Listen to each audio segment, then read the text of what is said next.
우리 아버지가 늦게 예수를 믿으셨는데 우리 아버지 몽둥이가 무서워서 교회를 다니는데 안 다녔으면 좋겠어요. 교회가 왜 이렇게 싫은지요. 또 교회 학교 나가면 율동하는데 그런 게 너무 싫었어요. 그런데 아버지 때문에 억지로 나갔다가 중학교 3학년에서 고등학교 1학년 사이에 체육 선생님이 저희 동네에 중학교 선생님으로 오셨는데 이분이 교회를 다니셔서 저희 중고등부를 맡으셨어요. 이분이 성경 공부 한번 하자고 해서 그날 갔다가 제가 은혜를 받아요. 그리고 그때부터 이제 제가 은혜의 사람이 됐는데요. 고등학교 1학년, 2학년, 3학년 은혜를 받는데 지금처럼 이렇게 설교를 잘하는 목사님들이 그리 많지 않았습니다. 지금은 어지간한 목사님들은 설교를 기가 막히게들 하시지요. 옛날에는 그렇게 목사님들은 설교를 잘 못하셨어요. 그러면 1년 부흥회를 기다리는 겁니다. 부흥회는 1년 농사니까요. 은혜 받고 6개월 버티고 또 여름에는 산상성회라고 있습니다. 그러면 또 은혜 받고 6개월 버티고요. 부흥회만 기다리는데 제가 고등학교 몇 학년 때 3학년 때인가 일 거예요. 김홍도 목사님, 금난교회 김홍도 목사님이 저희 교회에 쏘가서 집회를 오셨어요. 몇백 명이 모이는 줄 알고 오셨는데 100명이 안 모이는 교회에 오셔서 이분이 집회를 하시는데 첫 시간부터 말씀이 쏟아지는데 십자가의 메시지를 쏟아 부으시는데요. 제가 말씀을 듣는데 십자가에 사로잡혔어요. 여러분 말씀 듣다가 침 흘리면서 말씀 듣는 사람 있어요? 없어요? 있어 없어? 없지요. 제가요 침을 흘리더라고요. 침을 흘리면서 화살이 하나님의 말씀이 내 심령을 향해서 막 화살이 쏘아대는 것 같아요. 그래서 제가 막 가슴에 화살이 꽂힌 것 같아요. 뭐 작살이 꽂히면 막 앗소리도 못하고 있는 거 있지 않습니까? 제가 그러면서 말씀에 사로잡혀 있어요. 앞에 앉아서 하나님의 말씀에 사로잡혀서 벌써 끝났대요. 지금 부흥회는 1시간 정도로 끝내는데 옛날 부흥회는 2시간, 3시간 했거든. 말씀만 2시간, 3시간 했는데 벌써 끝났대요. 저는 금방 20-30분 지난 것 같은데 벌써 2시간, 3시간 끝났다는 거예요. 제가 그렇게 은혜를 받으니까요. 앞에서 아멘, 아멘, 아멘 하고 은혜를 받으니까 김홍도 목사님이 이 젊은이 앞으로 좀 나와봐. 나와서 여기 와서 찬송인도 한번 해봐. 제가 찬송인들을 했더니 그분이 찬송인도를 끝나고 났더니 그분이 저를 부르면서요. 비전 터치를 하셨어요. 젊은이, 저 중공이, 지금은 중국이라고 부르지만 옛날엔 뭐라고 불렀어요? 중공이라고 불렀거든. 중국 공산당이라고 그래서 아마 중공이라고 했을 거예요. 저 중공이 열릴 걸세. 자네가 저 중공을 뒤집을 마음 없나? 한국교회를 일으킬 그런 마음 없나? 그러면서 저를 비전 터치해 주셨어요. 제가 그 집회를 잊을 수가 없는 게요. 엄청 은혜를 받은 거예요. 내 친구가 내가 전도해서요 오기로 했는데 이 친구가 안 오니까 자꾸 뒤를 돌아보는 거예요. 그 친구가 와야 되거든요. 나만 이 말씀을 들을 수가 없어서 이 말씀을 내 친구도 같이 들었으면 좋겠는데 그 친구가 안 오는 거예요. 너무 아까운 거예요. 목은 다 쉬어서요 3개월 동안 목이 튀어나오지를 않았어요. 제가 모두 다 이렇게 은혜를 받는 줄 알았어요. 알고 보니까 그 집회의 주인공이 저였던 거예요. 저는 오늘 이 집회에 모든 사람이 은혜도 받겠지만 이 집회의 주인공이 되기를 예수님의 이름으로 축원합니다. 예수님 시대에도 주인공은 따로 있더라고요. 예수님이 가시는 곳마다 수많은 사람들이 예수님이 계신 곳, 예수님이 가시면 사람들이 인산인해를 이루고요. 사람들이 이치 여지 없이 사람들이 모여들기 시작하는 거예요. 예수님을 만나면 인생이 바뀌니까요. 예수님이 그들의 주님이시고요. 그들의 문제를 해결해 주시는 그리스도였거든요. 그러니까 예수님이 가시는 곳마다 사람들이 모여요. 그런데 다 주인공이 아니에요.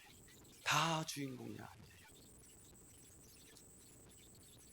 야이로의 딸이 죽을 병에 걸렸다고 소식을 듣고 예수님이 치료하러 가시는 거 아니에요? 그런데 그날도 수많은 사람이 따라가는 거예요. 그런데 거기 주인공이 누구였어요? 12년 동안 혈루증을 앓던 여인이 예수님의 옷자락에 손을 대면 나을 것이라는 믿음을 가지고 도전했지 않습니까? 병자가 한두 명이었겠습니까? 사람들이 한두 명 모인 것입니까? 그 수많은 사람들이 모여 있는데 주인공은 하나더라고요. 12년 동안 혈루증을 앓던 여인이 그날 주님을 만나면서 인생의 문제를 해결하고요, 그 미래를 새롭게 꿈을 꿨던 이 역사를 기억하시면서 저는 여러분이 오늘 예수님을 새롭게 만나는 시간이 되기를 축복합니다. 베데스다 연못은요, 환자들 투성이에요. 그들이 다 고침받아요. 38년 된 환자가 고침받지 않습니까? 그날 예수님이 중심은 어디에 있어요? 38년 묵은 병이에요. 이 사람은 실패에 사로잡혔어요. 증오감에 사로잡힌 사람이에요. 예수님이 물어요. 내가 너에게 무엇을 해주기를 원하느냐? 고침받기를 원합니다. 이렇게 대답을 해야 되지 않습니까? 그렇게 대답을 하지 못해요. 그럼에도 불구하고 예수님께서 그에게 뭐라고 말씀하시냐면, 일어나라, 내 자리를 들고 걸어가라, 이렇게 말씀하세요. 그 말씀을 듣는 그가 일어나 자리를 들고 걸어가니라, 이렇게 말씀했습니다. 여러분, 말씀을 듣는 자는 살아납니다. 오늘도 하나님의 말씀이 귀로 들려지기를 바라고, 여러분의 가슴을 활짝 여시고 하나님의 말씀이 여러분의 심중에 박히는 시간이 되기를 바라고요, 말씀을 듣고 회복되고 말씀을 듣고 살아나는 역사가 일어나기를 예수님의 이름으로 축원합니다. 주님에 대한 갈망이 있기를 바랍니다. 오늘 새해 벽두에, 오늘 이 자리에 모여 있는 사랑하는 성도 여러분, 오늘 주님을 새롭게 만나면서 새로운 마음, 새로운 각오, 새로운 결단으로 2020년을 시작할 수 있기를 축복합니다. 그러니까 오늘부터 3일 동안 집회가 열리는데요, 그냥 또 하나의 집회가 아니라 새로운 집회, 나에게 감동을 오는 집회, 내 인생의 새로운 기념비가 될 수 있는 집회가 될 수 있기를 예수님의 이름으로 축원합니다. 옛날 부흥회는 기대감이 대단했습니다. 기다렸습니다. 마음을 조아리면서 기대하는 마음으로, 설레는 마음으로 집회를 기다렸습니다. 그리고 큰 은혜를 받았습니다. 요즘은 다 사라졌어요. 기대감이 없어요. 설렘이 없어요. 왜 그럴까요? 저는 병들어서 그렇다고 생각해요. 신앙이 병이 들었어요. 은혜가 떨어지면 괴로워해야 되는 거거든. 은혜가 사라지면, 내 안에 찬송의 샘이 메마르면 이거 괴로운 일이거든요. 근데 하나도 괴롭지 않아. 아프지 않아요. 몸이 병이 들면요, 몸이 아프면 통증이 와야 정상이지 않습니까? 그런데 무서운 병은요, 진짜 무서운 병은 통증이 없어. 간암, 폐암, 이런 병은 정말 무서운 병 아닙니까? 그런데 이 병의 특징이 뭐예요? 통증이 없어요. 아픈데 죽어가면서도 아픈 통증이 없는 거예요. 제가 아는 분도요, 간암이에요. 그냥 어떤 분은 폐암이에요. 병원에 감기 들려서 갔어요. 자꾸 기침이 멈추지 않아서 감기인 줄 알고 갔는데요, 가서 보니까 폐암 말긴 거예요. 그래서 퇴원도 못하고 그냥 거기서 돌아가셔서 장례를 거기서 치른 분도 계세요. 신앙의 병도 마찬가지더라고요. 중한병에 걸렸는데요, 영적으로 죽어가는데요, 안 아파. 통증이 없어요. 이게 신앙의 문제예요. 아파야 되는 거잖아요. 안 아파. 그냥 기쁨이 사라진 정도예요. 감격이 좀 없는 정도예요. 그것 정도는 얼마든지 무시하고 살아갈 수가 있어요. 그러다가 정도가 심해지면요, 어느 한순간에요, 와르르 무너지는데요, 한 번 무너지면 이게 젊었을 때 무너지는 거하고요, 나이 들어서 무너지는 거하고는요, 무너짐이 다릅니다. 젊었을 때는요, 실수하고 실패해도 다시 시작하면 되는 거지만 중년이 넘어가면 이때부터 무너지면 다시 회복하는 일은요, 영육 간의 회복이 굉장히 어렵습니다.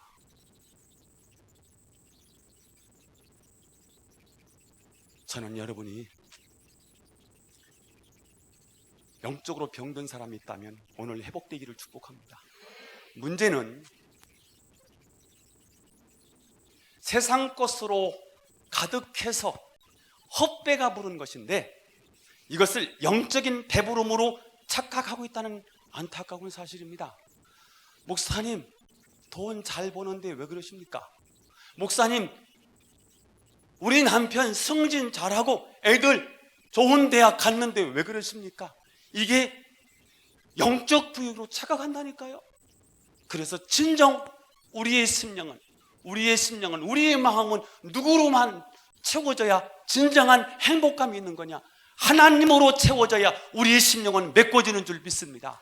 어거스틴인가가 그런 말을 했다는 거 아니에요? 우리 심령에는 큰 구멍이 있는데 이 구멍은 세상 것으로는 채울 수 없고 하나님의 것으로만 채울 수 있다는 거예요. 세상 것은 바닷물과 같아서 마시면 더 갈증을 느끼는 것이 세상의 것인데 우리는 영적인 사실을 몰라서 뭔가 공허한데 허탈한데 뭔가 비어있어서 채우려고 하는데 하나님 것으로, 말씀으로, 하나님으로만 채워질 것을요, 세상 것으로 자꾸 채우려고 하는 거예요. 그래서 세상에서 주는 부유함, 세상에서 주는 만족감이 있으면 이것이 영적인 행복인 것으로 착각을 합니다. 그래서 하나님이 필요하지 않아요. 하나님을 찾지 않아요. 하나님 없는 인생이 되어버리고 마는 것이 우리 그리스도인들 가운데 많은 사람들이 착각하고 그렇게 사는 사람들이 많다는 사실이에요. 하나님께서 이 대한민국 조국교회를 축복하셨습니다. 60년대, 70년대, 80년대까지 하나님께서 부흥을 주시는데 십자가만 내걸었다면 하나님께서 복을 내려주세요. 십자가만 세워지면 사람들이 모여들기 시작해요. 이렇게 좋은 건물이 어디 있습니까? 그냥 천막 치고 가마대기 깔고요, 그냥 예배 드리는데 구름대처럼 벌떼처럼 사람들이 모여서요 교회가 세워지는데요, 건물을 쑥닥쑥닥 그냥 건물이 올라가는 거예요. 이런 부흥과 함께 하나님께서 한국 경제를 축복하시잖아요. 물질의 축복을 쏟아 부어 주셨지 않습니까? 한강의 기적이라는데 여러분 무슨 한강에서 기적이 일어납니까? 하나님께서 이민족을 축복해 주셔서 십자가가 곳곳에 삼천리 방방곡곡에 십자가가 세워질 때마다 하나님께서 하늘 문을 여셔서 하늘의 복을 쏟아 부어 주실 때 이 땅이 기름진 땅이 되고요, 풍요로운 땅이 되고요, 넉넉한 땅이 되고요, 세계가 부러워할 수 있는 나라가 되지 않았습니까? 새마을 운동이 원래는 새마음 운동으로 시작됐다는 거예요. 교회에서 시작한 운동이라는 거예요. 이 운동이 기독교 운동이라는 거예요. 그래서 한국교회를, 대한민국을 일으키는데요, 지금 경제 10위권 안에 들어왔다는 거예요. IT, 스마트폰, TV, 자동차, 정유회사 뭐 이런 것들이 막 들어서는데요, 세계 수출 1위가 조선 배 만드는 회사이죠. 이게 대한민국에서 전 세계에서 1위더라고요. 이번에 제가 당진 현대제철소를 갔더니 거기서 그런 정보를 주었어요. 세계에서 조선 산업이 1위래요. 우리나라가. 놀래봐요. 이 조그만 나라가 조선에 전 세계 1위래. 그 다음에 핸드폰 만들고 TV 만드는 이 전자 반도체가 전 세계에서 4위래요. 그 다음에 자동차가 5위래요. 건설업이 6위래요. 그래서 한국 경제가 전 세계 10위권 안에 들었다는 거예요. 여러분, 아프면 갑작스럽게 사고 나면 우리가 번호를 몇 번 누르죠? 119 누르잖아요. 5분 안에 와. 이런 나라 별로 없어요. 이게 그냥 온 게 아니에요. 대한민국이 이렇게 잘 사니까 이렇게 오는 거예요. 여러분, 병원 가는 거 어려워요? 쉬워요? 쉬워. 1,500원 내고요, 3,000원 내고. 어른들은 얼마 안 해요? 어른들은 한 5,000원 안 되게 내지 않습니까? 이런 나라가 어디 있어요? 인터넷 이렇게 빵빵 터지는 나라가 어디 있냐고요? 이렇게 잘 살아요. 너무 좋아. 행복해. 편안해. 그런데 문제가 뭐예요? 하나님이 없어요. 하나님이 사라진 거예요. 하나님이 없는 자리에 만몬이, 돈이 차지했어요. 그래서 한국 교회도요, 이게 심각한 문제가 뭐냐면 결국 이 만문에 다 하나님의 자리를 빼앗겼어요. 한국 교회가 굉장한 큰 위기를 맞고 있거든요. 대형 교회들이 무너지고 있어요. 스타급 목사님들이 막 축현 낙엽처럼요 우우 떨어지고 있어요. 12만 명이 감소했다는 거예요. 제가 12만 명이 감소했다는 통계를 듣고 계산을 해봤어요. 100명 모이는 교회 1200개가 1년 사이에 사라지는 거더라고요. 이번 통합 측에서 나온 통계를 봤더니 10년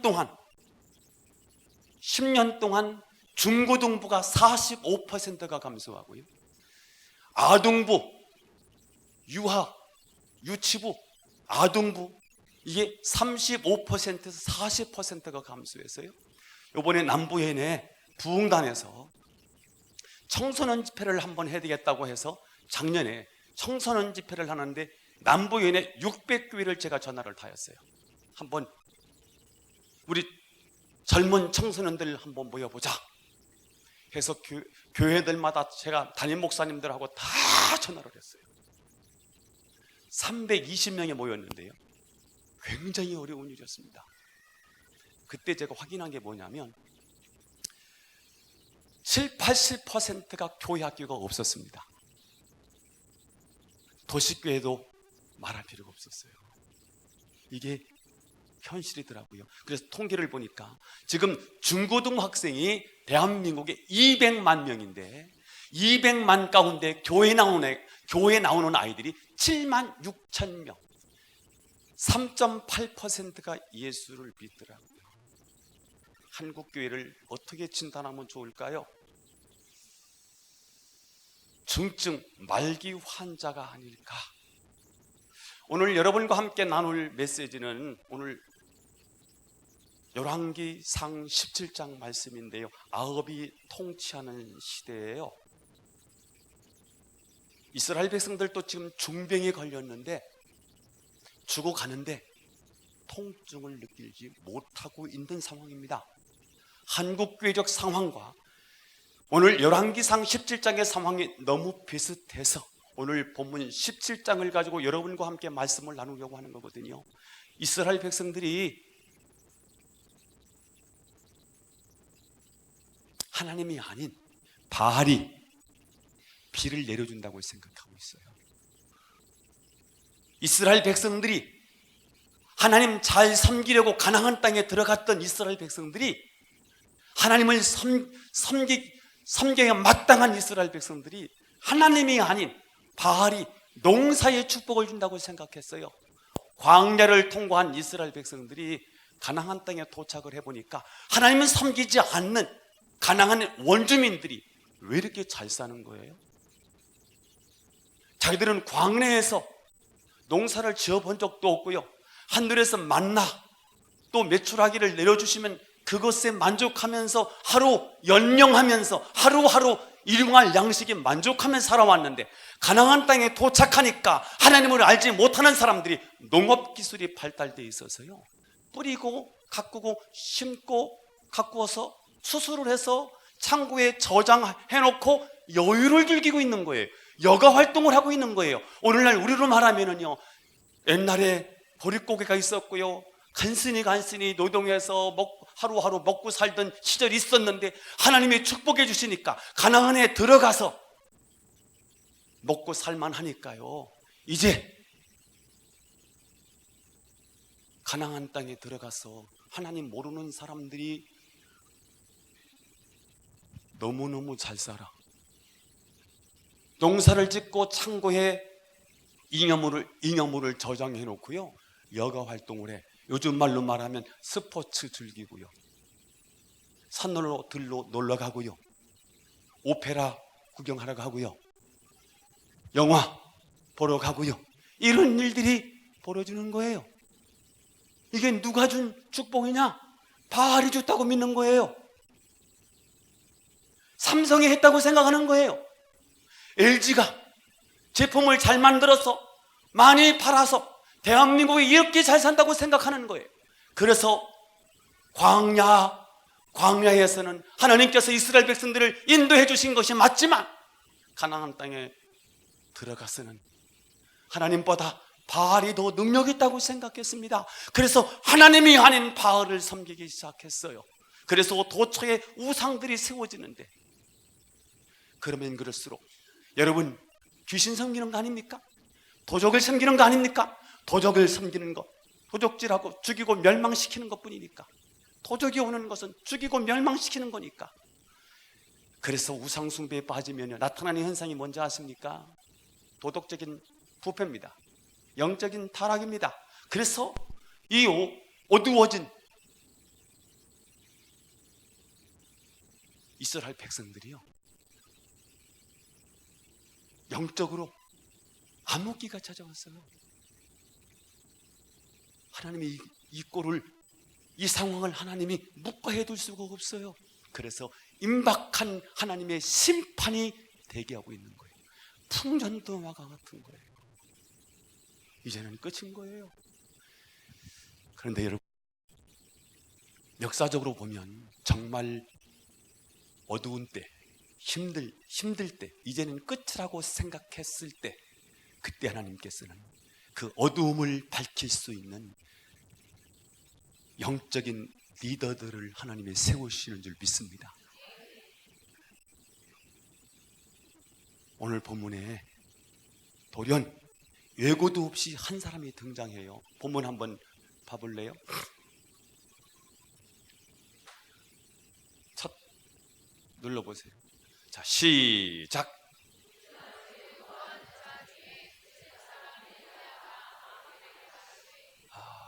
계보가 없어요. 보통 한 인물을 소개할 때 성경은 어느 지파, 어느 족속, 어느 계보라고 얘기를 하는데 여기는 계보가 없어요. 급하셨는가 봐요. 하나님은 때로는 모든 배경과 지식과 스펙을 초월해서 하나님이 하나님의 사람을 드러내실 때가 있더라고요. 오늘 그때인 거예요. 어느 때 그렇게 어느 때 그렇게 하신다는 거예요? 어려울 때요. 이제 소망이 없구나. 교회 전도가 안 되는구나. 사회는 타락했구나. 이제 교회도 소망을 줄 수 없구나. 이럴 때 부흥의 사람이 일어나요. 이럴 때 한 역사를 뒤바꿀 수 있는 사람이 하나 일어나는 거예요. 그 사람이 누구라는 거예요? 오늘 엘리야라는 거예요. 하나님은 아무리 어렵다고 해서, 아무리 시대가 어둡다고 해서 그렇다고 아무나 낼 수는 없지요. 누구를 내실까? 오늘 엘리야처럼 하나님에 대한 열정이 있는 사람, 하나님에 대한 간절함이 있는 사람, 이런 사람을 하나님이 드러내시는 줄 믿습니다. 아무리 열정이 있다 할지라도 오늘 엘리야는 거룩한 의분이 있는 사람이에요. 도처에 보니까 우상이 이스라엘 곳곳에 세워져요. 무당들이 판을 치고 있는 거예요. 이것에 대해서 엘리야가 거룩한 의분을 느껴요. 거룩한 분노를 갖게 돼요. 다윗이 사울 왕을 중심으로 블레셋 사람들 앞에서, 블레셋 군대 앞에서 절절맬 때 다윗이 거룩한 분노를 갖게 되잖아요. 저 이 할례 받지 못하는 것들, 이런 것처럼 도처에 우상이 세워지는 모습을 보고 엘리야가 견딜 수가 없었어요. 거룩한 의분이 있었어요. 그러나 거룩한 의분만 가지고는 이 부패한 세상을 살려낼 수가 없어요. 그도 우리와 똑같은 성정을 가진 사람이지요. 그가 위대한 일을 할 수 있었던 것은 그의 능력이 아니에요. 그의 노력이 아니에요. 하나님의 임재인 줄 믿습니다. 임재, 이걸 부흥이라고 말해요. 하나님이 오시는 걸 말해요. 우리는 부흥 그러면, 부흥하면 성장을 생각해요.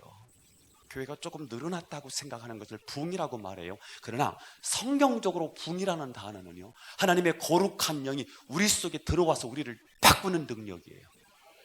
하나님의 거룩한 생기가 우리 심령에 들어와서 우리 인생을 바꾸는 것, 이게 바로 부흥입니다. 리바이블이에요. 다시 일으키는 거예요. 이건 내 능력이 아니에요. 하나님의 능력인 거예요. 이게 오순절의 역사인 거예요. 내 능력과 상관이 없어요. 여러분, 내가 배짱이 좋아서 주님을 위해서 일하는 게 아니에요. 하나님의 거룩한 영이 나를 뒤바꾼 거예요. 그런 창조적인 능력이 내 안에 올 때 역사도 뒤바뀌는 거예요. 이게 엘리야의 사역이었어요. 자, 엘리야가 아하방에 가서 선전포고를 합니다. 1절 그 다음 절을 읽어보겠어요. 시작.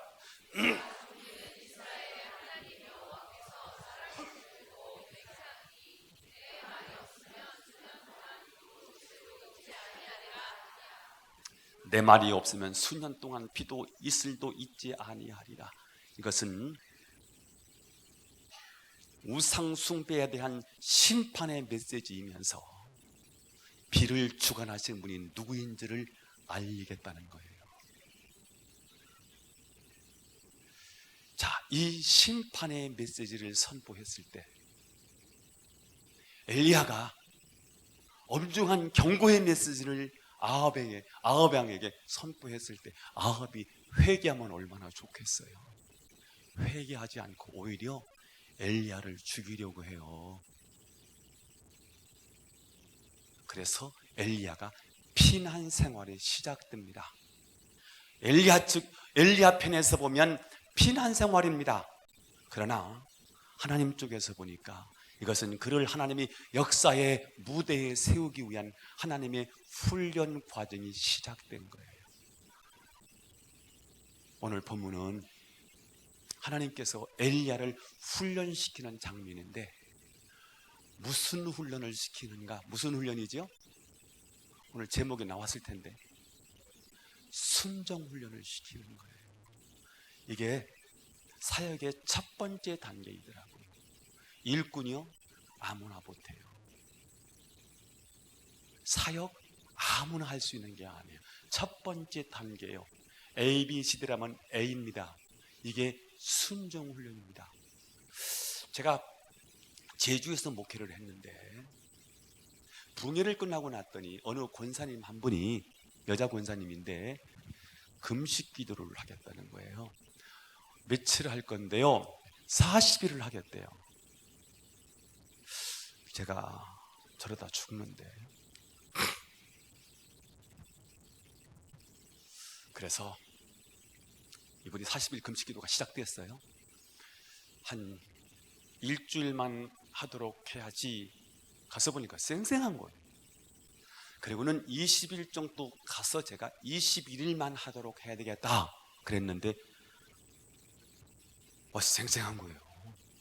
그래서 이분이 40일을 다 끝내는 거예요. 제가 굉장히 고민이 됐습니다. 저분이 금식을 하고 나면 40일 금식 끝내고 나면 제 위에 있을 것 같아요. 이게 두려운 거예요. 여러분, 목회에서 목사 위에 있으면 돼요, 안 돼요? 크게 해봐요. 위에 있으면 돼요, 안 돼요? 안 돼요. 이게 위에서 놀 것 같아요. 제가요 40일 금식 기도 끝나는 날이요, 미리 며칠 전에 찾아가서요 부활 예배 드립시다. 그리고 40일 금식 기도가 끝나는 날 전화했더니 못 온대요. 어려워서. 내가요 제 차를 가지고요 그분 모시러 갔어요. 그리고 교회로 데려왔어요. 그리고 제가 선물이었습니다. 권사님, 왜 금식하셨어요? 목사님, 이 교회 일꾼 되고 싶어서 금식했습니다. 그 말이 떨어지기가 무섭게 제가, 권사님 오늘부터 다 내려놓으세요. 권사님은 교만해서 안 돼. 오늘부터 모든 여선교 회장부터 앞에서 찬양 리더도 있거든요. 찬양 리더며 앞에 쓰는 것 다 내려놓으세요. 안 그러면 일꾼 안 됩니다. 그거 내려놓는 작업을 했어요. 그리고 앞자리에 앉지 말고요, 40일 금식기도 했으니까 저 뒤에서부터 올라오셔야 됩니다. 그렇게 이분을 제가 목회 치료를 했어요. 이분이 순종하는데 죽으려고 했어요. 굉장히 어려웠어요. 근데 이분이 1년을 참아내셨어요. 그리고 제가 대전 중북교회로 오게 됐는데요, 이분 꼭 데리고 중북교회로 오고 싶었다니까요. 여러분, 우리가 주를 위해서 일을 한다고 하는데 순종하지 않으면, 겸손하지 않으면 하나님 쓸 수가 없어요. 저는 여러분들이 하나님 앞에 쓰임받기 위해서 가장 먼저 오늘 엘리야를 통해서 순종 훈련이 될 수 있기를 축원합니다. 자, 오늘 엘리야가 하나님 앞에 위대한 지도자로 쓰임을 받아야 되고, 북이스라엘이 조금 풍전등화와 같은 현상인데 이 위기에서, 이 심판의 위기에서 북이스라엘이 살아야 되거든요. 이 민족을 살리고요, 신앙을 회복하는 그 리더가 되기 위해서 하나님이 엘리야를 훈련시키는데 첫 번째 훈련은 뭐라고요? 순종 훈련입니다. 이 순종 훈련은 오늘 하나님께서 엘리야에게 순종 훈련을 시키는데 4가지 요소가 있었어요. 오늘 그 얘기를 하고 오늘 순종의 얘기를 마치려고 하거든요. 자, 첫 번째입니다. 첫 번째는 뭐예요? 명령입니다. 하나님이 명령하십니다. 하나님이 말씀하십니다. 뭐라고요? 시작.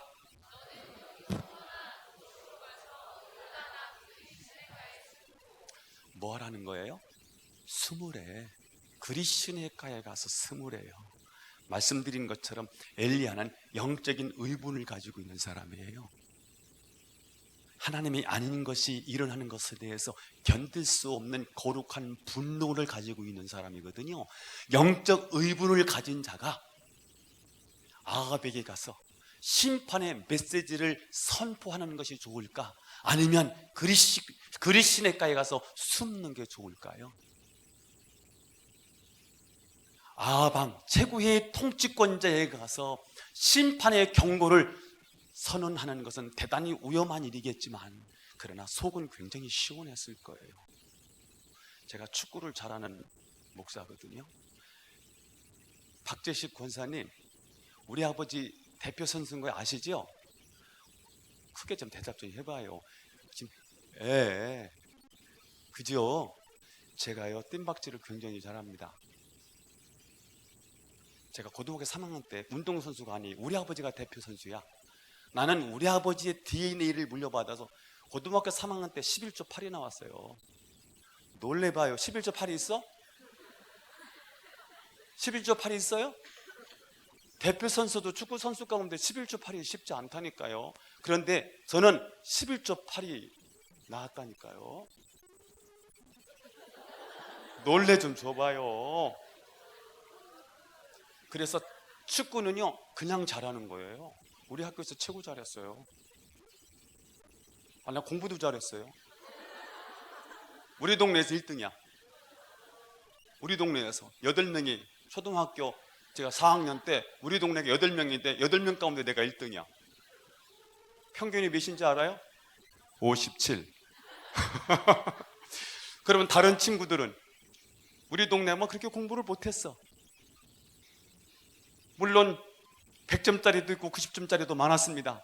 우리 동네 애들은 다 20점, 30점이야. 그 중에 제가 57이라니까. 제가 그렇게 축구를 좋아하는데요, 우리 아버지가 뭘 시켜요. 정말 싫은 거예요. 축구 좋아하는데 축구하지 말래.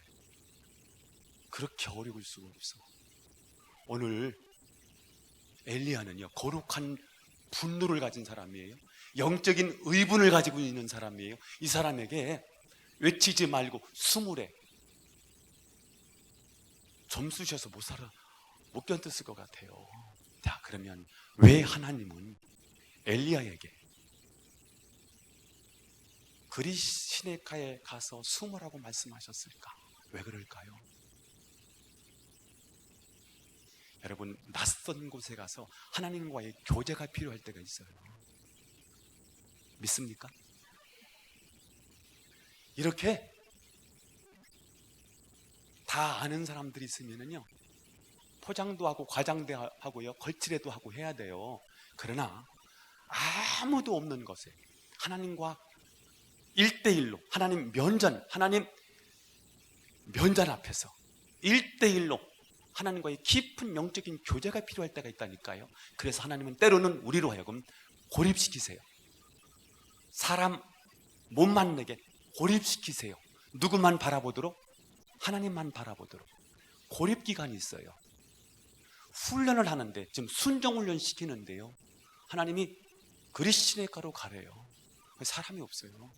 고립입니다. 이 고립이 순종훈련에서 어렵지만 반드시 필요한 훈련의 과정이에요. 믿으시면 아멘. 할렐루야.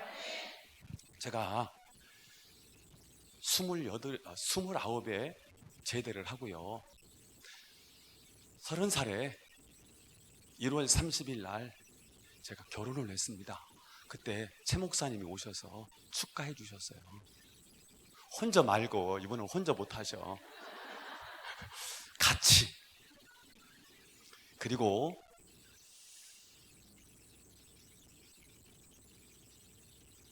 (2월 16일) 날 개척을 시작했어요. 경기도 부천에서. 교인들이 왔을까 안 왔을까? 둘 중에 하나인데 못 맞추면, 그러면 사지선다는 어떻게 못 맞출 거예요? 교인들이 왔을까 못 왔을까? 안 왔어. 이것들이 안 와. 그 앞에 있는 교회는 막 꾸역꾸역 몰려가는데 우리 교회는 안 와요. 2년 6개월 동안 교인이 하나도 안 왔어요. 여러분, 토요일 날 되면 주일 컴플렉스가 있다는 걸 아세요? 아무도 없는데 집사람 하나 놓고 설교하는 거, 이게 굉장히 부담스러워요. 새벽 기도 뭐 할 거예요? 맨날 둘이. 제가 이걸 2년 6개월을 했어요. 하도 어려우니까 나도 시골 교회 가서 교인들 있는 곳에서 목회를 하고 싶었어요. 그런데 선배가, 이 목사님 동기가 전화가 왔어요. 교회 바꾸자고. 시골 교회인데 자기는 교회가 있고 저는 교회 건물이 있는데 교인은 없어. 맞바꾸제. 맞바꿨을까요? 그냥 있었을까요? 그냥 바꿀 수 없잖아요. 기도를 해보는 거야. 그래서 목사님 일주일만 기다려주세요. 그리고 집사람하고 저하고 둘이 일주일을 기도하고 뭐 했냐면 제비를 뽑았어. 가야 될지 말아야 될지를. 자, 이제 또 질문입니다. 가라는 게 O고요, 가지 말라는 게 X야. O 뽑았을까? X 뽑았을까? X 뽑았어요.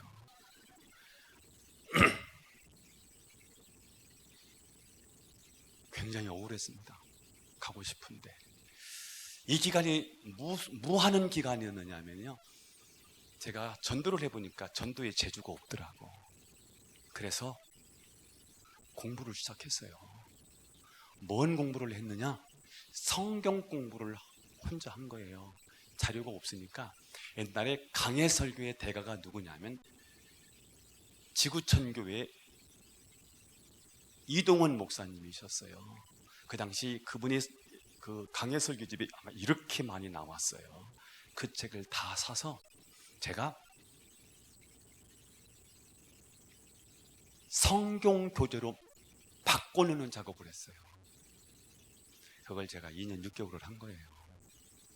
그러다가 제가 은혜를 받았어요. 성경이 드디어 믿어지기 시작한 거예요. 제가 성경이 믿어졌다니까 사람들이 잘 이렇게 신학 나와서 어떻게 성경이 안 믿어집니까? 하나님은 믿겠는데 말씀 그 자체로 안 믿어지는 거예요. 제가 15일 동안 병원을 안 갔는데요, 아파서 일어나지를 못했어요. 그때 제가 누워서 하나님 앞에 이렇게 기도했습니다. 하나님, 지금까지 역사하신 하나님은 분명히 살아계신 하나님인 줄 내가 믿는데 말씀 자체로 하나님이 믿어지면 안 됩니까? 하나님 말씀 자체가 그냥 액면 그대로 하나님 말씀으로 믿어지면 안 됩니까? 그때 드디어 이 말씀이 제가 하나님의 말씀으로 믿어졌다니까요. 그리고는 그 충격이에요. 3일을 못 잤어요. 왜 잠이 안 오는지 아세요? 가슴이 뛰면 잠이 안 와. 이해되십니까? 내일 소풍가 잠이 와 안 와? 왜 안 와? 가슴이 뛰어서 좋아서. 제가 3일 잠을 못 잤어요. 안 와. 가슴이 뛰어서. 전율이 오는데 이 전율이 발끝에서부터 정수리까지 이 전율이 오는데 안 가셔. 그러면서 성경을 읽는데 내가 머리가 그렇게 제가 초등학교 4학년 때 평균 몇이라고요? 이제 그것만 기억해달라 이제. 이거 참. 성경을 읽으면 우리 집사람은 뭐 2분 3분이면 성경 구절 한 구절을 뚝딱뚝딱 외우는데 저는 10분이 가도 외워지지 않는 거예요. 왜냐하면 이건 다 우리 아버지 탓이야. 안 외워지는 거예요. 그런데 은혜 받고요, 성경이 암송이 되는 거예요. 그리고 그날이 금요일인지 토요일인지 잘 기억이 안 나는데요, 오늘도 이제 집사람 하나 놓고 제가 설교를 하는 날이잖아요. 설교 듣기는 들은 거예요. 오늘도 집사람 하나 놓고 설교를 해야 되는 거예요. 그런데 제가 마음이 달라졌어요. 오늘은 집사람 한 사람 놓고 내가 설교하지만 100명이라고 생각하고 오늘 설교를 해야지. 그리고 그날 강단에 딱 섰는데 우리 매형하고 우리 누님, 바로 위에 누님이 저보다 2살 위고 매형이 저보다 5살 위인데 이분 네 분이 우리 교회로 온 거예요. 왜 왔는지 알아요? 우리 교회에서 500m 정도 떨어진 교회가 평안교회라고 있는 평안의 교회라는 교회가 있는데 그 교회가 한 500~600명 모이는 교회인데 그 교회 아동부 부장이었거든. 그날 담임 목사님하고 대판 싸우고 기분 나빠서 우리 교회로 온 거야. 그날요 제가 설교를 하는데요, 이분이 아멘 아멘 하시는 거예요. 지금까지요 그런 일이 없었던 분인데요, 그날이 은혜를 받았어요. 그러더니 그분이 저한테 설교를 끝나고 났는데 이분이 우리 매형이 오신 거예요. 전도사님, 제가 처음으로 전도사님이라고 부릅니다. 제가 오늘부터 이 교회 교인 되겠습니다. 다음부터 이 교회를 위해서 제가 봉사하겠습니다. 헌금 바구니 돌리겠습니다. 그래서 하지 말아요. 교인도 없는데 무슨 헌금 바구니 돌립니까? 근데 이분이 은혜를 받으시고요, 제 매형이 도배사였어요. 도배하러 다니시는 거예요. 그런데 이분이 이렇게 전도하기 시작했어요. 가정마다 문제가 있잖아요. 우리 전도사님 만나면 이 문제 해결되는데, 우리 전도사님 만나면 이 문제 해결되는데, 아멘 좀 해봐요. 축복합니다. 아멘 하는 그 입술이 하나님의 축복이 있을지어다. 아멘. 그래서 한 번도 안 왔어요. 누구도 우리 교회에서 등록한 사람이 없어. 지하고 냄새 나는데 내가 생각해도요, 안 오지. 그런 교회 누가 갑니까? 우리 집이 훨씬 나은데 그런 지하에 누가 가서 예배를 드리겠어요? 교회는 쎘고 쎘는데. 그런데 가서 전도사님 일로 와보세요. 도배하다가요 부르는 거예요. 그럼 가서 제가 몇 마디 했는데 그들이 교회로 오고 교회로 오고 교회로 오고 교회로 오고 아멘 할 때까지 나 해보는 거 그냥 한번 이렇게 해서 지하에서 2층으로 올라가는 거예요. 카타콤에서 이제 지상교회로 올라가는 역사가 일어나는 거예요. 말씀이 들려지기를 바라고요, 말씀이 임하면 살아나는 역사가 있는 줄로 믿습니다. 그러니까 첫 번째 고립이 필요하더라고요. 목사님들이 다 그냥 쓰지 않아요. 이 고립의 기간이 있어요. 하나님이 고립의 현장으로 우리를 몰아갈 때가 있다니까요. 첫 번째 순종을 해야 되는데 첫 번째는 명령입니다. 어떤 명령입니까? 그리스도인의가에 뭐하라? 숨으라는 거예요. 외쳐야지. 숨으라는 거예요. 그래서 고립된 거예요. 거기서 뭐 하느냐? 하나님 만나는 거예요. 여기서 도 닦는 거예요. 제가 후배들한테 그래요. 난 2년 6개월 동안 도 닦았다고요. 성경 공부하고 기도하고요. 거기서 키워지는 거예요. 고립이요. 명령인데요. 고립시키더라고요. 숨으라면 숨고요. 나오라면 나오는 거예요. 이 첫 번째 단계 고립 명령인데 그 명령은 숨으라는 명령이에요. 이 명령에 순종할 수 있기를 축복합니다. 두 번째는 약속입니다. 펴봐요. 시작.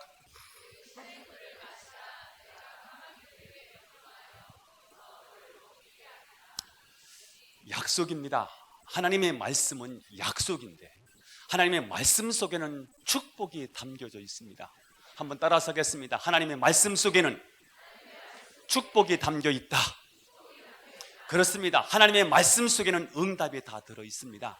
문제가 있습니다. 하나님의 말씀이 비현실적이라는 데 문제가 있습니다. 여러분, 우리가 교회 오면 다 될 것 같은데 우리가 삶의 현장에 가면 말씀과 현실이 안 맞아. 비현실적이란 말이에요. 이게 문제야. 이 까마귀가 물어다 준다는 거 아니에요? 까마귀는 잡식성이야. 싱싱한 것부터 죽은 시체까지 다 먹어. 그래서 자기 먹기 바빠. 여유가 있어서 남에게 날라다 주는 거, 이거는 비상식적인 이야기예요. 그래서 신앙생활이 어려워. 말씀은 분명한 건, 하나님의 말씀은 응답이 있어. 하나님의 말씀 속에는 축복이 담겨 있어. 그러나 문제는 뭐라고요? 비현실적이야. 그렇습니다. 하나님의 명령은 부담스러운 명령일 때가 많아요. 그냥 맹인이 나타났어. 나면서부터 맹인이래. 고쳐주고 싶어. 그냥 말씀 한마디면 되는 거 아닙니까? 천지 만물을 지으실 때도 말씀으로 창조하신 하나님이면, 하나님 말씀 자체이신 하나님이시면 그냥 말씀으로 고치시면 되는데, 아니 맹인에게 침을 태 뱉었어. 비위생적이죠. 그리고 진흙을 다 이겨더니 발라줘. 그리고 소경에게, 맹인에게 가장 어려운 게 뭐냐면 어디 가는 거야. 어디로 가라는 거지요? 실로한 물에 가래. 실로한 연못에 가래. 왜 이렇게 부담스러운 명령을 하시는 거예요? 여러분, 주님은 약속하시는데, 하나님의 말씀은 축복이 담겨 있는데 비현실적이더라는 거예요. 부담스럽더라는 거예요. 중풍병자가 사지를 못 쓰는 중풍병자가 일어나는 게 얼마나 어려워요. 일어나래. 어려워. 나병 환자, 나만 그냥 고쳐주면 되지. 어디로 가라? 요단강에 가서 몇 번? 왜? 이렇게 부담스러워요. 고쳐주는 게 목적이 아니에요.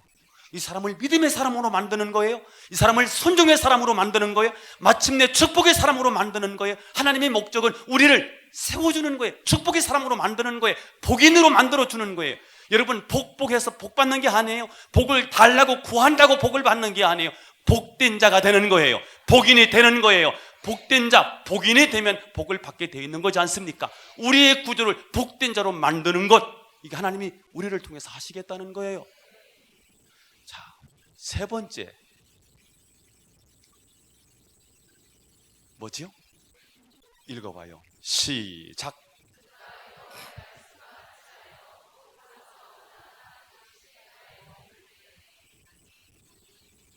그가 여호와의 말씀과 같이 하여 곧 뭐 했다는 거예요? 가서 그리스도니까에 뭐 했다? 머물렀다는 거예요. 순종이 쉽지 않아요. 순종의 장애물이 많습니다. 까마귀가 물어다 준다고 약속은 했지만 까마귀가 자기 먹기 바빠서 안 물어다 주면, 아침 저녁으로 떡과 고기를 날라다 주지 않으면 굶어 죽는 거예요. 그런데 오늘 엘리야가 순종한 거예요. 간 거예요. 가서 머무른 거예요. 왜요? 하나님의 명령이기 때문에 그래요. 이게 중요합니다. 덮어놓고 순종하는 거예요. 하나님 말씀이기 때문에 순종하는 거예요. 이유, 핑계거리 얼마든지 있습니다. 비합리적일 때가 많다니까요. 그런데도 불구하고 다 설명할 수 없지만 하나님이 말씀하셨기 때문에, 하나님 말씀이기 때문에 순종하는 거예요. 이게 엘리야가 기적을 만들어낸 위대한 믿음의 사건이라는 거예요.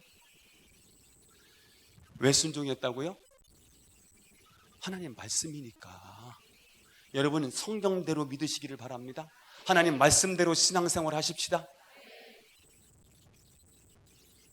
하나님이 세우신 질서, 하나님이 세우신 영적 권위에 순종하셔야 합니다. 저희 아버지가 83세이십니다. 우리 어머니는 84세시고요. 우리 아버지는 평생 누님하고 사십니다.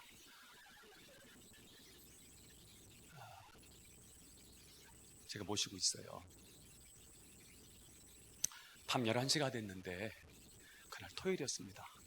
토요일 날은 목사님들은 주일날 부담이 있지 않습니까? 그래서 일찍 자두고 최상의 컨디션을 만들려고 애를 써요. 저도 그렇고요. 11시가 됐는데 저희 아버지 친구가 대전에 오셨다는 거예요. 어떻게 쓰면 좋겠냐고 저희 아버지가 문을 두드려서 말씀을 하셨어요. 저희 집에는 그렇고요. 교회 사무실로, 제 사무실로 모시지요. 그리고 밤 11시에 저희 아버지 친구를 뵈러 아버지 모시고 내려가는 거예요. 그랬더니 우리 두 아들이 있는데요. 두 아들이 나와서 제 모습을 보더니 뭐라고 말하느냐면, 아버지 존경합니다. 제가 나오면서 아들들한테, 이놈들아 나중에 니들도 꼭 그렇게 해야 된다, 보여주는 거지요. 여러분, 하나님이 세우신 영적 질서 있습니다. 하나님이 세우신 영적인 권위가 있습니다. 순종할 수 있기를 바랍니다. 누가복음 17장에 나 환자 10명이 예수님을 만나요. 예수님께 나 환자들이 이렇게 말합니다. 다윗의 자손 예수여, 우리를 불쌍히 여기소서. 예수님께서 고쳐주고 싶었어요. 근데 예수님이 고쳐주신 게 아니고요, 내 몸을 제사장에게 보이라, 이렇게 말씀을 하셨어요. 그런데 이 메시지에 굉장히 모순이 있는 거는요, 나병 환자들은 성 밖으로 나올 수도 없고요, 나 환자촌을 나올 수도 없고, 성 안으로, 예루살렘 성 안으로 제사장을 만나러 가다가 돌 맞아 죽어요. 그러니까 이 나 환자들은 어떻게 기도했어야 되느냐면, 고쳐주셔야 제사장에게 우리의 몸을 보일 거 아닙니까? 고쳐주십시오. 먼저 고쳐주십시오. 고쳐주셔야 우리는 제사장을 만날 수 있습니다. 그렇게 말하지 않아요. 그냥 말씀을 믿고 순종하여 성으로 가다가 노상에서 그들이 치유받은 것을 확인합니다. 현대인의 문제가 무엇인지 아십니까? 고쳐주셔야 우리는 성 안에 들어갑니다. 고쳐주시지 않는 한 절대로 성 안에 들어가지 않습니다. 그래서 오늘은 우리가 어렸을 때만 해도 예배드리면서 기적을 체험하고 병든 자를 고치는 그런 사건들을 참 많이 보고 자랐는데, 요즘 기적이 사라졌습니다. 기적이 사라진 이유가 뭘까요? 기적에 도전하지 않아요. 믿음에 도전하지 않아요. 말씀에 액면 그대로 순종하지 않아요. 따집니다. 이유를 묻습니다. 그게 합리적이냐고 묻습니다. 그게 이성적으로 맞느냐라고 말합니다. 오늘 이 시대에 과연 그것이 합당하냐고 묻습니다. 분명히 그들이 따지는 것은 맞습니다. 이론적으로도 맞고 논리도 맞고 합리적으로도 맞습니다. 그러나 맞는데 역사는 일어나지 않습니다. 그러나 이성적으로 문제가 있어 보이고 설명할 수 없고 보면 비합리적인데, 그러나 믿음으로 도전했을 때, 믿음으로 순종했을 때 거기에 기적이 일어납니다.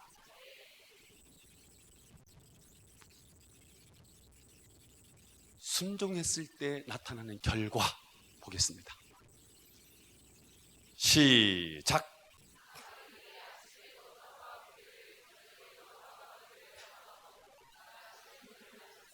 순종의 결과가 뭐예요? 말씀대로 됐네요. 기적이 그냥 일어났네요. 까마귀가 먹을 것을 물어다 주는 것은 비상식적인 일인데 지금 비상식적인 일이 일어났네요. 순종의 결과입니다. 여기서 우리는 놀라운 사실을 발견해요. 순종은 기적을 만든다. 시작. 순종은 기적을 만든다. 시작. 순종은 기적을 만듭니다. 이런 얘기를 해야 될지 잘 모르겠습니다만 그냥 여러분들을 위해서 저는 망가지기로 작정을 했습니다. 제가 20대 때 한 여인을 사랑했습니다.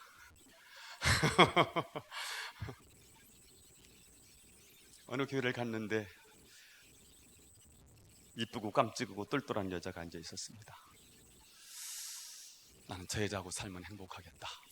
그래서 여러 번의 구애를 한 끝에 그 여자하고 함께 결혼을 약속을 했습니다. 그런데 아직 군대를 안 갔습니다. 제가 군대는 27에 갔거든요. 그래서 이 여자가 내가 군대 갔을 때 도망갈 것 같아.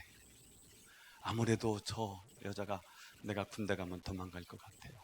그래서 3월 1일은 신길섭 결혼식 날이어서 어쩔 수가 없었고 3월 2일부터 제가 금식 21일을 했어요. 왜 했다고요?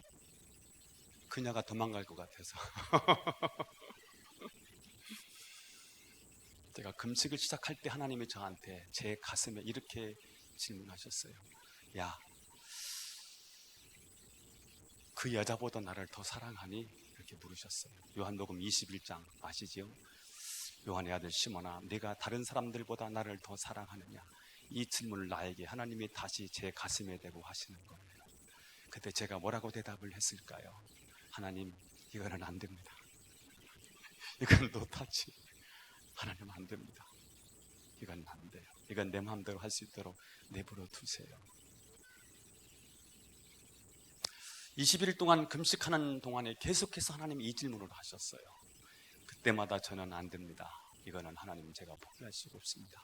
다른 건 다 양보해도 이 여자는 하나님 양보할 수가 없습니다. 그냥 살게 해주십시오. 어차피 제가 듣고 살고 목회는 제가 할 거 아닙니까? 그리고 21일 금식 기도가 끝났습니다. 끝나는 날 제가 죽을 미움을 써놓고 죽을 먹으려고 이렇게 기도를 하는 가운데 하나님이 눈을 열어주셨어요. 제가 높은 정상에 올라가서 능력을 받았더라고요. 그때 이 목이 산이 뚫어졌는데요. 알고 보니까 이 목젖이 보이는 거예요. 그래서 이게 뭔지를 몰랐는데 그 다음날 새벽 기도에 나가보니까 내 목이 굉장히 강하고요. 제가 목소리 찬송가 한 곡을 부르면 목이 쉬어서 더 이상 찬송을 할 수가 없었어요. 근데 하나님이 이 목을 바꿔주셨어요. 제 기도 제목 가운데 하나가 하나님 목회를 해야 되는데 이 목 가지고는 제가 목회를 못합니다. 목을 바꿔주십시오 했는데 하나님이 제 목을 바꿔주셨어요. 든든한 그리고 찬송은 박하늘 전도사보다는 조금 못합니다. 그런 목을 하나님이 저한테 주셨고요. 자, 그러면서 이 여자가 내가 높이 올라와 있는 정상으로 올라오려고 계속해서 시도를 했어요. 그러면서 미끄러지기를 반복하고요. 그러다가 여러 번 반복하다가 결국은 안 되니까 이 여자가 사다리를 타고 올라오는 모습을 보여주셨어요. 그러다가 사다리가 뚝 끊어졌습니다. 그리고는 하나님이 아닌 것을 저한테 이 여자는 내 여자가 아닌 것을 확실하게 보여주신 거지요.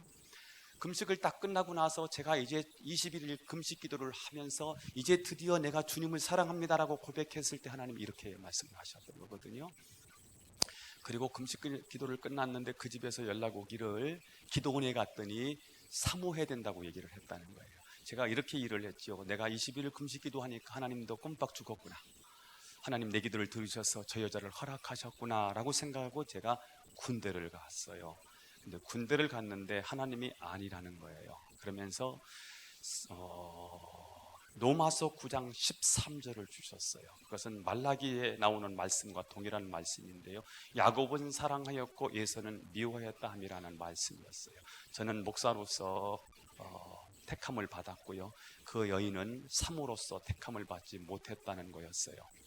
그래서 제가 첫 번째 휴가를 나와서 재밌죠? 첫 번째 휴가를 나와서 제가 그 여자하고 생이별을 했어요. 순종한다고. 그리고는 제가 일병 달고 휴가를 나와서 다시 들어갔는데 제가 군 생활을 못 하겠어요. 왜냐하면 너무너무 사랑하는 여인이었는데 그 여인과 하나님이 원치 않는다고 해서 생이별을 한 거니까요. 그리고 군대 생활을 못하는 가운데 제가 아침 금식을 하면서 100일 기도를 했습니다. 그리고 100일 금식 기도가 끝나는 날이 유격하고 맞물리면서 유격 훈련 다 끝나고 오는 날이 수요일인데 수요일 날 제가 100일 기도 마치는 날인데 하나님 오늘 응답 주시는 날입니다. 그때 군목 목사님이 로마서 9장 13절의 말씀을 그대로 하셨어요. 그리고 제가 더 이상은 고집을 부릴 수가 없었어요. 그 여자하고 헤어지고 제가 송정은 씨를 만나서 지금 살고 있습니다. 그 여자가 저 뒤에 앉아 있는데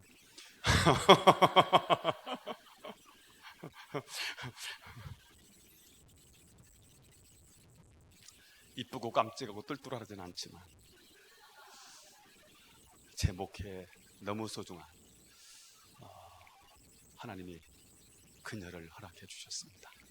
그녀를 한번 이렇게 세우면 좋겠지요? 일어나 봐요, 그녀.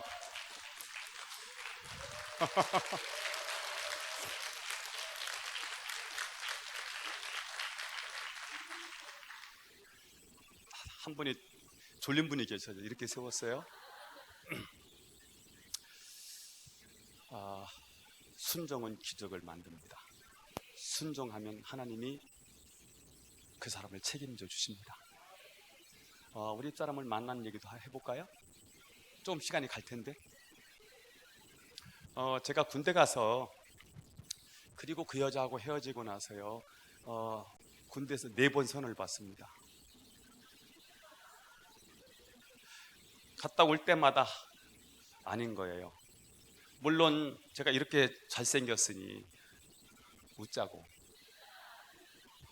연락 오고 막 하는데요. 저는 아닌 거예요. 채워지지 않아요. 그때마다 제가 이렇게 기도했습니다.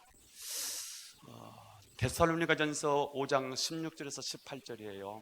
항상 기뻐라, 쉬지 말고 기도해라, 범사에 감사라. 이는 그리스도 예수 안에서 너희를 향하신 하나님의 뜻이니라. 이 말씀이잖아요. 제가 이렇게 기도했습니다. 하나님, 오늘 가서 만났는데 제 마음이 안 들었습니다. 그럼에도 불구하고 저는 항상 기뻐할 수 있습니다. 왜냐하면 나를 향하신 더 좋은 계획이 있다는 사실을 믿기 때문입니다. 계속해서 하나님, 저는 그럼에도 불구하고 저는 항상 기도할 수 있습니다. 왜냐하면 나를 향하신 더 좋은 계획이 있다는 사실을 제가 믿기 때문입니다. 그럼에도 불구하고 저는 감사할 수 있습니다. 왜냐하면 저를 향하신 더 좋은 계획이 하나님 있다는 사실을 제가 믿기 때문입니다. 그리고 군대를 제대를 했습니다. 그 네 여자는 다 공친 거지요. 그리고 집사람을 이렇게 6년 전에 같은 교회에 있었던 여인이었습니다. 장모님 전화가 제대한 날 전화를 부흥에 와서 이런 얘기도 해야 되는지 모르겠네. 그래서 전화를 했는데 장모님이 어떻게 내가 전화를 했을까 하고 집사람 가족이 다니는 교회가 이모가 목사님이신데 그 이모 목사님이 어떤 목사님이냐, 은사 목회 하시는 분이셨어요. 애원사역 하시는 분, 봉투만 올라오면 아는 분이잖아요. 꼭 예수점쟁이 같은 그런 목사님이셨던 거예요. 그래서 홍강표, 제 이름을 그냥 석자로 올렸대요. 누군지 모르는데. 근데 그분이 그걸 보고 이렇게 말씀을 하셨대요. 홍전도사 잡으세요. 홍전도사 다 갖춰서 있어요. 대신 돈만 없어요. 그래서 우리 장모님이 저를 만났었어요. 만나자고 해서. 그랬다가 제가 노코멘트를 하고 있었는데요. 제가 45일 만에 장모님이 그렇게 말씀하시고 45일 만에 제가 이제 저 집사람하고 같이 살아야 되겠다. 그렇게 하고 집사람 나오라고 해서 45일 만에, 장모님 만나고 45일 만에 커피숍, 포인트라고 하는 커피숍에 가서 제가 무슨 고백을 했느냐 하면 이 고백, 데살로니가전서 5장 16절 18절을 그대로 고백했어요. 그랬더니 집사람이 엉엉엉 울었어요. 놀랐어요. 내가 이렇게 간증을 잘하나? 그리고 결혼하고 집사람한테 물었습니다. 여보, 왜 그때 내가 이렇게 고백했을 때 당신이 물었느냐 했더니 바로 전주에 목요일 날 철야를 하는데 철야하는 날 우리 집사람이 봉투를 올린 거예요. 봉투를 올렸더니 자매에게 하나님이 결혼에 대한 응답을 주셨는데 데살로니가전서 16절에서 18절을 주셨어. 아멘 좀 해봐. 이게 그냥 우연이야 되는 게 아니라니까 하나님이. 그래서 저 여인을 만난 거예요 제가. 그래서 목회가 저 여인 때문에 행복해. 어제도 만났는데 우리 교인들이 목사님은 사모님 없으면 목회 하나도 못할 것 같아요. 내가 그런 사람이거든요. 자, 순종하면 뭐 하신다? 기적이 일어나고요. 순종하니까 하나님이 책임지더라고요. 시간이 많이 가버렸네요. 하나 더 해야 되는데 마지막 하나 더 할 거예요. 네 번째, 시작. 시험. 네 번째는 뭐예요? 네 번째 요소는 시험이거든. 읽어봐요. 시작.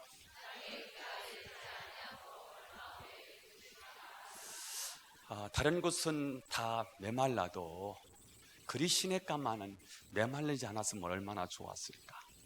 물이 넉넉한 곳, 폭포수가 막 흐르는 곳, 그런 곳으로 하나님이 엘리야를 가게 하셨으면 얼마나 좋았을까.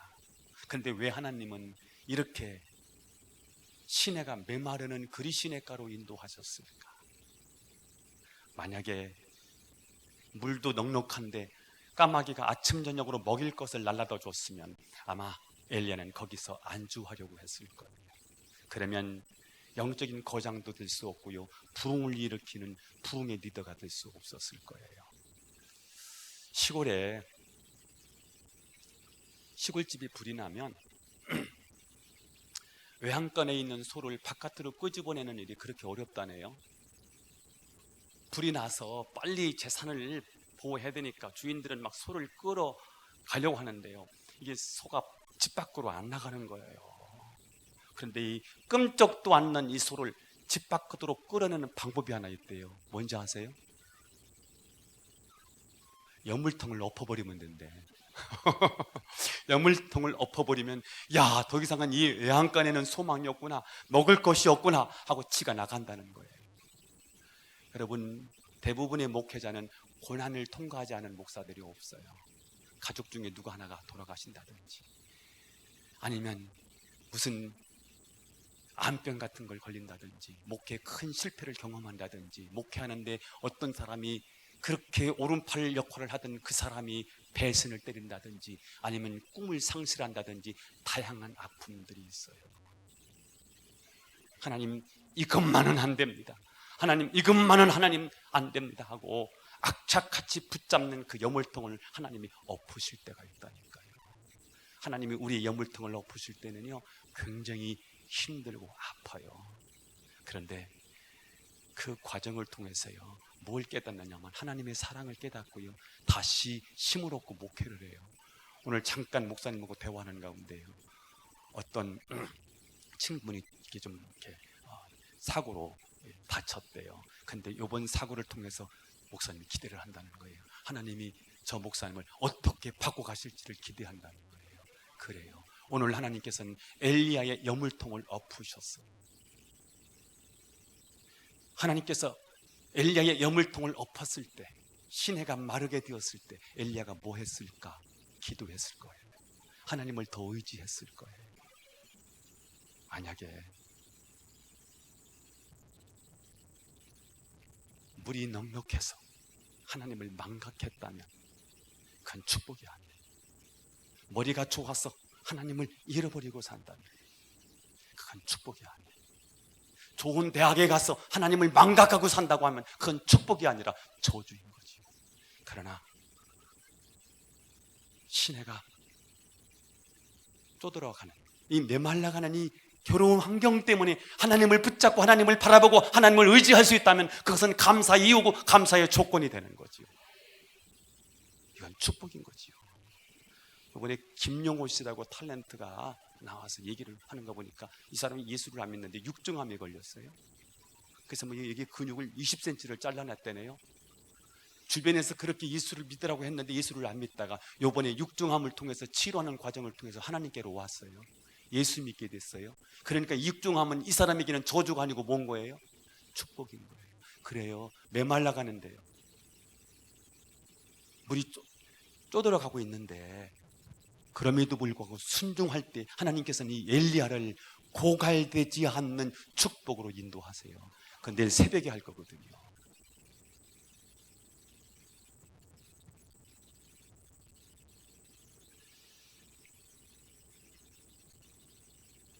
하나님께서 이스라엘 백성들이 하나님의 심판을 코앞에 두고 있는 거예요. 살려야 되겠어요. 그래서 하나님이 무명의 한 영적 리더를 세워요. 그냥 세울 수 없어요. 그냥 일꾼 되는 게 아니에요. 훈련이 필요했어요. 그래 영적인 근육이 만들어져요. 그 훈련은 첫 번째 훈련이 뭐라는 거예요? 순종 훈련이 굉장히 중요한 거예요, 여러분. 아는데 안 해. 왜요? 순종의 믿음이 없어서 그래요. 순종의 훈련이 안 돼서 그렇다니까요. 순종하면 기적이 일어나는데 아는데 못한다니까요. 성경 66권을 달달달 외우는데도 불구하고요 기적이 일어나지 않아요. 왜요? 순종 훈련이 안 돼서 그래요. 이 순종 훈련을 하는데 하나님이 오늘 엘리야를 하나님의 위대한 지도자로 이스라엘을 살려내는 영적인 지도자로 세워야 되는데 그냥 리더가 될 수 없다는 거예요. 그래서 첫 번째 훈련을 하는데 무슨 훈련이라? 순종 훈련이라는 거예요. 이게 순종이 굉장히 중요한 거예요. 이게 안 되면 다 안 되는 거거든. 순종 훈련을 하는데 순종 훈련을 오늘 하나님께서 그냥 시키는 게 아니고 네 단계가 있더라고요. 첫 번째 단계는 뭐라고 그랬어요? 명령. 근데 명령이 어떤 명령이었어요? 숨으라는 거예요. 이게 쉬워요, 어려워요?